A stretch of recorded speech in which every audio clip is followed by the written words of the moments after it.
జనగణన 2027 తొలి దశలో భాగంగా నిర్వహిస్తున్న ఇండ్ల గణన హౌసింగ్ లిస్టింగ్ కార్యక్రమాన్ని పకడ్బందీగా నిర్వహించాలని జిల్లా కలెక్టర్ చాహద్ బాజ్పా అధికారులను ఆదేశించారు. హనుమకొండ జిల్లా గ్రేటర్ వరంగల్ మున్సిపల్ కార్పొరేషన్ పరిధిలోని 31 డివిజన్ న్యూ సాయంపేట ప్రాంతంలో కొనసాగుతున్న హౌసింగ్ లిస్టింగ్ ప్రక్రియను కలెక్టర్ బుధవారం ప్రత్యక్షంగా పరిశీలించారు.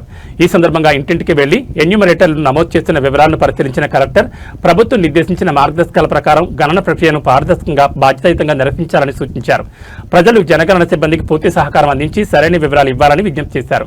భవిష్యత్ సంక్షేమ పథకాలు, మౌలిక వస్తువుల అభివృద్ధి, విద్య, వైద్యం, ఉపాధి వంటి రంగాల ప్రణాళిక రూపకల్పనలో జనగణన గణాంకాలు కీలకమని తెలిపారు. హౌస్ లిస్టింగ్ లో ఇంటి నిర్మాణం, కుటుంబ సభ్యుల వివరాలు, ప్రాథమిక వస్తువులు తదితర అంశాలను ఖచ్చితంగా నమోదు చేయాలని సూచించారు. ప్రజలు అందించే సమాచారం పూర్తిగా గోప్యంగా ఉంచబడుతుందని, ఎలాంటి అపోహలకు తావు లేకుండా అవగాహన కల్పించాలని అధికారులకు ఆదేశించారు. హౌస్ లిస్టింగ్ ప్రక్రియలో ప్రతి ఇంటిని తప్పనిసరిగా కవర్ చేయాలని తెలిపారు. ఏ ఒక్క కుటుంబం కూడా గణనలో మిగలకుండా ప్రత్యేక జాగ్రత్తలు తీసుకోవాలని సూచించారు. ఎన్యూమరేటర్లు తమకు కేటాయించిన పరిధిపై పూర్తి అవగాహనతో పనిచేయాలని, ప్రజలతో మర్యాదపూర్వకంగా వ్యవహరిస్తూ అవసరమైన సమాచారాన్ని సేకరించాలని పేర్కొన్నారు. అధికారులు సమన్వయంతో పనిచేసి గణన ప్రక్రియను నిర్ణీత గడువులోగా పూర్తి చేయాలని తెలిపారు. ఈ కార్యక్రమంలో రెవెన్యూ అధికారి సంతోష్, ఆర్ఐ కృష్ణారావు, సూపర్వైజర్లు, ఎన్యూమరేటర్లు తదితరులు పాల్గొన్నారు.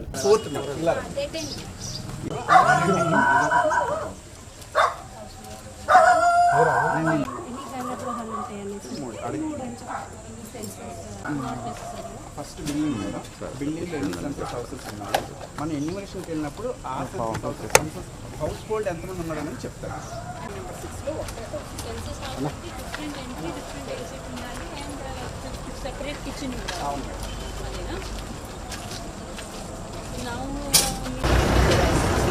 మళ్ళీ ఇక్కడ హౌస్ నెంబర్ 7 ఇందులో ఒకటే వాళ్ళు ఏమంటారంటే ఇది ఒకటే house number 8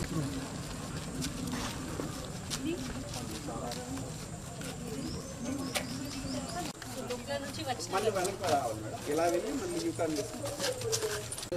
9 madam, census house 9 ఒకటి లోపల ఒకటే బిల్డింగ్ లోపల చూసాను. 2 ద్వారాలు ఉన్నాయి యాక్చువల్గా, కానీ ఒకటే బిల్డింగ్ నెంబర్ 10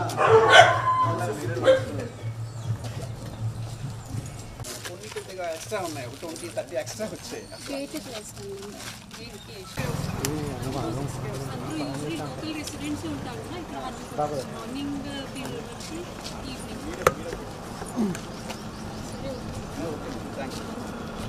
నుంచి హౌస్ లిస్టింగ్ ఎక్సర్సైజ్ స్టార్ట్ అయింది.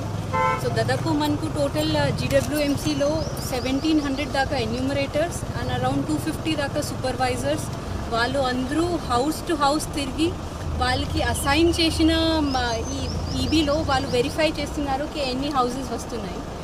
ఆ ఎక్సర్సైజ్ ఈరోజు వరకు అయిపోతుంది.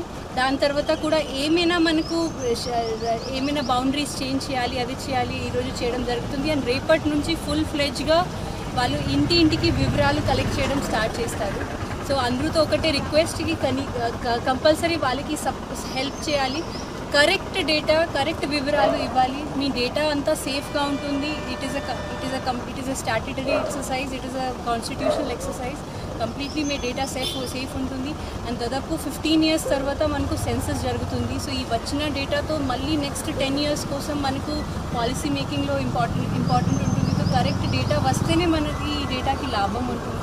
సో అందరితో రిక్వెస్ట్ వాళ్ళకి సపోర్ట్ చేయాలి, కరెక్ట్ డేటా, కరెక్ట్ వివరాలు ఇవ్వాలి. అండ్ ఎవరైనా సెల్ఫ్ ఎన్యూమరేషన్ చేసి ఉంటే వాళ్ళకి సెల్ఫ్ ఎన్యూమరేషన్ ఐడి ఇస్తే సో ఇమీడియట్లీ అది చేయడానికి ఉంటుంది. అప్పుడు ఏం టైం వేస్ట్ కాకుండా వాళ్ళు జస్ట్ వెరిఫై చేసి డైరెక్ట్ దానికి పంపించారు.